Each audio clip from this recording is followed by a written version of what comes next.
Rain delaying the start of the Royals and Indians for 2 hours and 37 minutes on Wednesday night in Kansas City. When play got underway, Jeremy Guthrie would pitch well. Top of the fifth, he has a 1-0 lead, and he'll serve up a 61-mile-an-hour floater to Yan Gomes, who cracks a wry smile. But 2 pitches later, Gomes hits a comebacker, and Guthrie snares it, then throws to first for the final out of the frame. Top 6 now, Jason Kipnis, the AL Player of the Month for June, steps in with 2 men aboard. Kipnis sends one deep to left field, and the ball goes over Alex Gordon's glove and falls in on the warning track. Gordon is down hurt, and Lorenzo Cain has to come all the way over from center field to play the baseball. Kipnis never stops running, and he ends up with an inside the park 3-run home run to make it 3-1 Cleveland. But more importantly, Alex Gordon is injured on the play. He bangs his head up against the fence. As the ball falls in, he has to leave the game with a possible concussion as well as a right hip contusion. He'll be reevaluated on Thursday.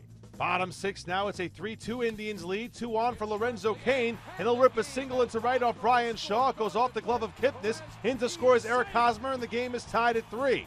The next man to step in is Miguel Tejada, and he'll single through the hole on the right side. That brings home Salvador Perez, and the Royals are back in front. It's 4-3 Kansas City. The Royals add another run in the frame to make it 5-3. Top 7 now, a delay of a different sort takes place as a bank of lights blows out at Kauffman Stadium, causing a 12-minute delay. Guthrie was pulled after 6 1/3. He leaves with 2 runners on base. Will Smith takes over for him and promptly serves up an RBI single to Michael Bourne. That scores Ryan Rayburn, and the Indians cut the Royals' lead to 5-4. The next batter up is Asdrubal Cabrera. Cabrera flies one to deep left center field. Gerard Dyson, who entered the game for the injured Gordon, makes the catch, but the fly ball is deep enough to score Gomes with a game-tying run. The sac fly knots the game up at 5. But the game doesn't stay tied for long. Bottom 7, Eric Hosmer steps in against Cody Allen.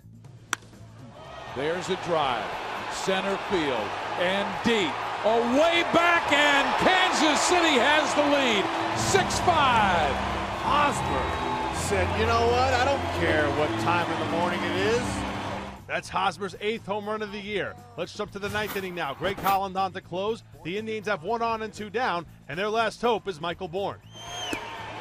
I think he went. Yes, he did. Greg Holland wraps it up. Holland survives a 1-out error in the 9th to pick up his 18th save, and the Royals edge the Indians 6-5. So the Royals bring an end to the Indians' 5-game win streak, and they also knock Cleveland out of first place in the American League Central. The Tribe now trails Detroit by half a game. Will Smith records his first win of the season for the Royals, and Jason Kipnis extends to a 14-game hit streak. He's now reached base safely in 34 consecutive games.